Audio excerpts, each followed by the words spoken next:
โอ้โคตรเยอะอะตอนนี้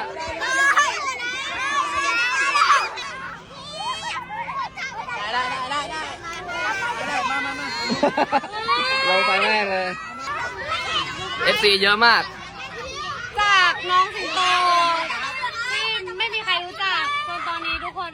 ชื่นใจอ่ะเป็นเด็กที่เราสองคนก็ไม่คาดคิดเนาะว่าจะมีคนได้รู้จักสิงโตมากขนาดนี้ทางเอิญก็เป็นแบบเบื้องหลังในการซัพพอร์ตน้องได้เห็นภาพแบบนี้ก็ภูมิใจในตัวสิงโตมากๆสิงโตเก่งมากค่ะ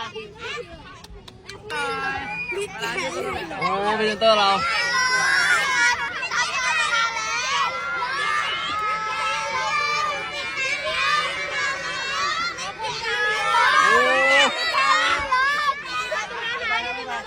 พี่จะปิดประตูแล้วครับ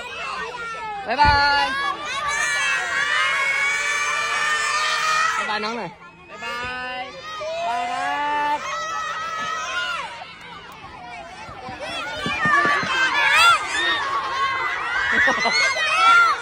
ไอ้เหี้ยกูจะตายแล้ว